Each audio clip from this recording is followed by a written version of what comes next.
அஞ்சாவது இடம் குழந்தை. இந்த அஞ்சாம் பாவங்கிறது குழந்தைய எப்படி வச்சாங்க அந்த காலத்துல? அஞ்சாம் பாவம் பிரிச்சிருக்காங்க இல்லையா அந்த காலத்துல?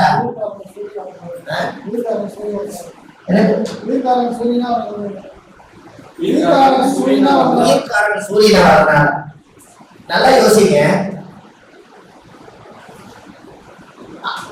அஸ்வதி நட்சத்திரம் 1வது நட்சத்திரமாமா? குழந்தை எதுல தூங்குங்க அந்த காலத்துல? தொட்டில. தொட்டில ஒரு கவட்டை கொடுத்துருப்பாங்க. அது என்னது? மாடு. வெரி குட், மாடு. அப்ப அஸ்வதி 1வது நட்சத்திரம், பரணி 2வது நட்சத்திரம், கிருத்திகை 3வது நட்சத்திரம், ரோஹிணி 4வது நட்சத்திரம், மிருகசீரிஷம் 5வது நட்சத்திரம். அப்ப 5வது நட்சத்திரம் மிருகசீரிஷத்துக்கு மான் கொம்பு வருதா? அதனால 5ஆம் பாவம் குழந்தையா? அதனால மான் கொம்புல குழந்தை தூங்கிட்டு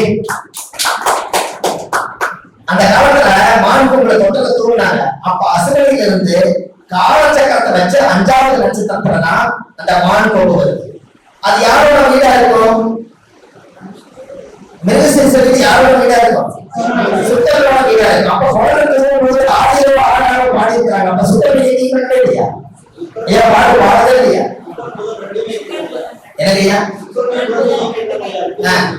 கேக்குறாங்க நீங்க? அதனாலதான் போன மீட்டிங்ல எழுதும்போது நான் சொன்னேன், இனப்பெருக்கம் அதிகமாகிறதுக்கு மக நட்சத்திரம் ஆணெடி, பூர நட்சத்திரம் பெண்ணெடி. இந்த ரெண்டும் சேர்ந்து 14 நாளைக்கு குட்டி போடும். அதனாலதான் யோனி பொருத்தங்கிறது 5. தினம், கணம், மகேந்திரம், ஸ்ரீதீர்க்கம், யோனி. யோனி தான் 5. இந்த 5ஆம் பாவம் யோனிங்கிறத அது காலச்சக்கரத்துக்கு 5ஆம் பாவம் சிம்மவில வந்ததுனால யோனி பொருத்தங்கிறது அடிக்கடி இனப்பெருக்கம் ஆகிறதுக்காக தான் மக நட்சத்திரத்தையும் பூர நட்சத்திரத்தையும் கொண்டு போய் சிம்ம ராசியில வச்சிருக்காங்க. அதனாலதான் இனப்பெருக்கம் அதிகமாகிறது யோனி இல்லையா? அதுக்கப்புறம் 5ஆம் குழந்தைகள் குட்டியோட குழந்தை வெளிவருது. அதானே நம்ம கண்டுதானே? இது அதுதான் சம்பந்தப்பட்டது. அப்போ மக நட்சத்திரக்காரையும் பூர நட்சத்திரக்காரும் ஒரு வீட்டை போய் விளக்கிறீங்கன்னா அந்த வீடு பெருகிட்டே இருக்கும். அது ஏன் இனப்பெருக்கம் ஆகவே இல்லைங்களா? இது ஒரு நம்ம மூதனைய மக நட்சத்திரம் தானே? இந்த நாம் பூர நட்சத்திரம் தானே?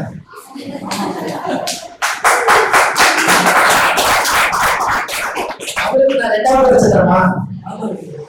அப்ப 2வது நட்சத்திரம் ஏற்கனவே காசு வரணுமா?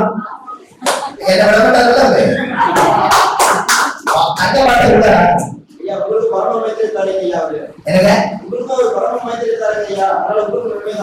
அதாங்க ஐயா. மக நட்சத்திரம் பூர நட்சத்திரம் தான் ஆணிலையும் பெண்ணிலையும். அன்னைக்கு காசி கூட்டிட்டு போகும்போது எத்தனையோ பரிகாரங்கள்லாம் சொல்லிட்டு போயிட்டு இருந்தோம். அப்ப ஏன் ஒரு ஒற்றுமை சேருது? இந்த இடத்துல எந்த தடை இல்லாம அந்த 2 நட்சத்திரம் சேருதுன்னா இனப்பெருக்கம், ஒண்ணுமே இயக்கம். அங்க 2 3 நேரங்கள் பேசினேன். அவருக்கு ஒரு பிடிச்சு போச்சு. அவர் என்ன பண்றாருன்னா, ஐயா நீங்க வகுப்பு எடுக்கிறீங்களே எங்க கிளாஸ் எடுங்கன்னு ஒரு ஆள் 2 ஆள் சரி இனப்பெருக்கம் 50 பேருக்கு சாய் பண்ணிவிட்டாங்க. அப்ப இனப்பெருக்கம் ஆகவே இல்லையா ஐயா? நீங்க என்ன நீங்க யோசிச்சும் பார்க்கணும். அவங்க என்ன பண்றாங்க? அவர் நட்சத்திரத்துக்கு நம்ம என்னோட நட்சத்திரத்துக்கு பணம் தக்கங்களையா? 27வது நட்சத்திரம் இருக்குமா? பணம் தக்கங்களை வந்த ஒரு பொண்ணாடையோ அல்லது ஒரு கையெழுத்து கூப்பிடுறதோ ஒரு மாத மரியாதையோ ஏதோ ஒண்ணு கடைசியில ஒரு வாழ்த்துக்காக கிடைக்குதா இல்லையா? அப்ப அவர் நாளைக்கு போனா வாழ்த்துக்கள் கிடைக்கும். என்ன நாளைக்கு கொஞ்சம் அமௌண்ட் வரும்.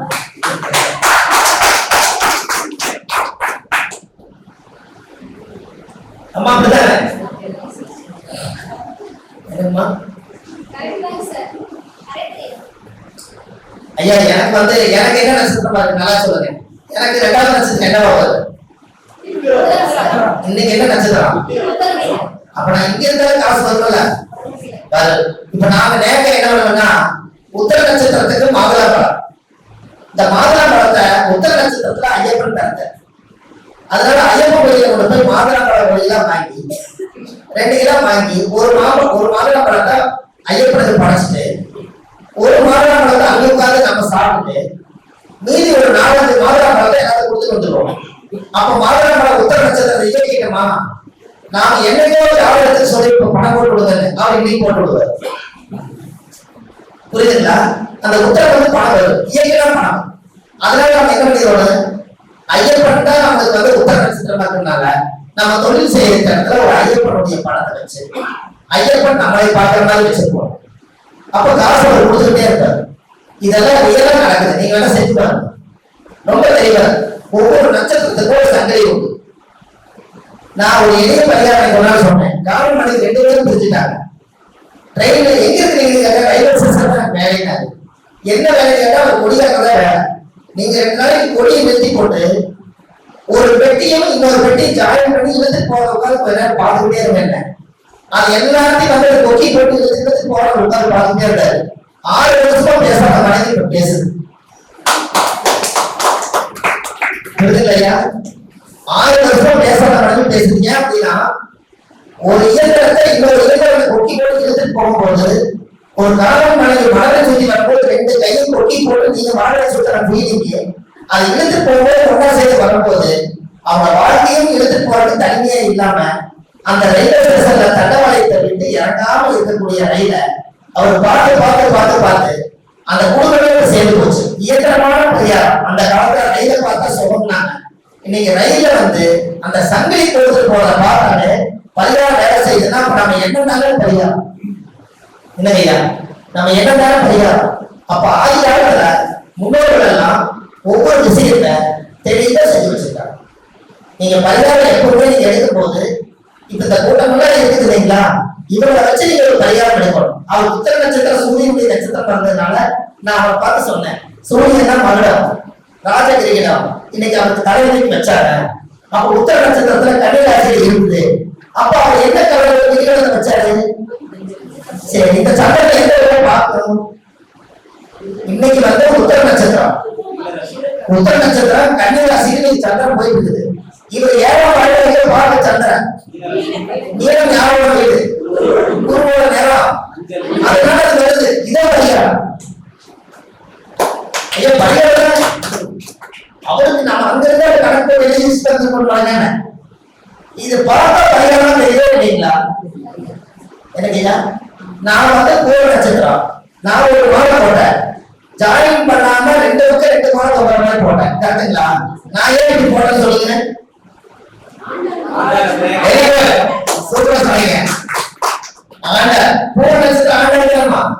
அப்ப நான் வந்து எப்படி போட்டேன்னு பாத்தீங்களா?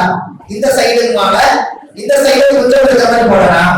அப்ப போடணும்னா அப்ப பூரமே கற்பூரம். அப்ப அந்த வேலையை செய்யவும் செய்யக்கூடாது. அப்ப சொல்ல போதே நம்ம ஆர்டர் பண்ணும்போது அவரே ஜாயின் பண்றாரு. அந்த ஜாயின் பண்ணாதீங்கன்னு தான் சொன்னேன். ஜாயின் பண்ணாது மாலை, அது ஜாயின் பண்ணினா ஆண்டாளுக்கு போத மாலையா மாறி. கரெக்டுங்களா? அப்ப பரிகாரம் ஒரு பூ தொடர் மாலையை கூட பரிகாரம் இருக்க சொல்லணும்.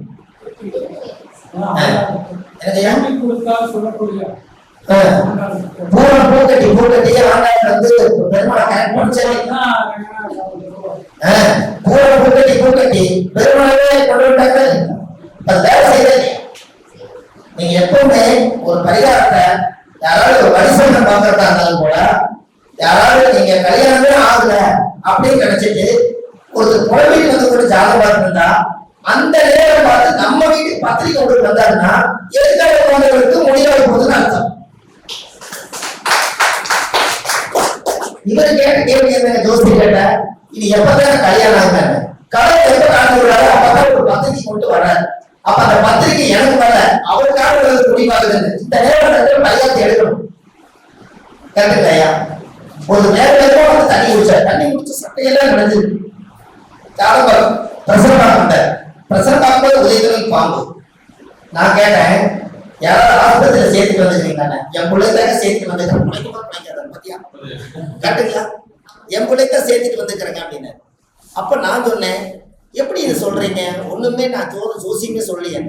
ஏன்னா அந்த அம்மா குடிச்ச தண்ணி மருந்து வேகமா குடிக்கிற மாதிரி இருந்தது. அப்ப ஆஸ்பத்திரி தானே போவாங்க. கரெக்டுங்களாம்மா? இதைத்தான் நம்ம அதை சொல்லணும். அப்போ ஒவ்வொரு இடத்துலையும் அந்த பரிகாரம் நடக்குது. நாம ஜாதகத்தை கணிக்கும் போது ஒருத்தர் வந்து உட்கார்ந்து இருக்கிற நிலைமை பார்த்து பாதி எடுத்துடணும். அவங்க கால் மேல கால் போட்டு உட்கார்ந்து ஜோசியம் கேட்டாங்கன்னா அவர்கிட்ட இருக்கக்கூடிய அந்த அதிகாரம் குறையினாலே அவர் ஒரு கவர்மெண்ட் ஆபீசர் சம்பந்தப்பட்ட ஜெயில தான் அவர் பிறந்திருப்பாரு. அவர் ராஜா மாதிரி வந்து உட்காராருன்னா அது ராஜாங்கிறது அரசாங்கம். அப்போ அவருக்கு நம்ம எப்படி சொல்லணும்? ஒண்ணு ப்ரமோஷனை பத்தி கேள்வியா இருக்கும், இல்ல அவர் ஊர் விட்டு ஊர் மாறுறாரு, இல்ல அவர் ரிட்டையர்ட் ஆகி பணம் வருதான்னு கேட்க வர்றாரு. இந்த கேள்விகளை தான்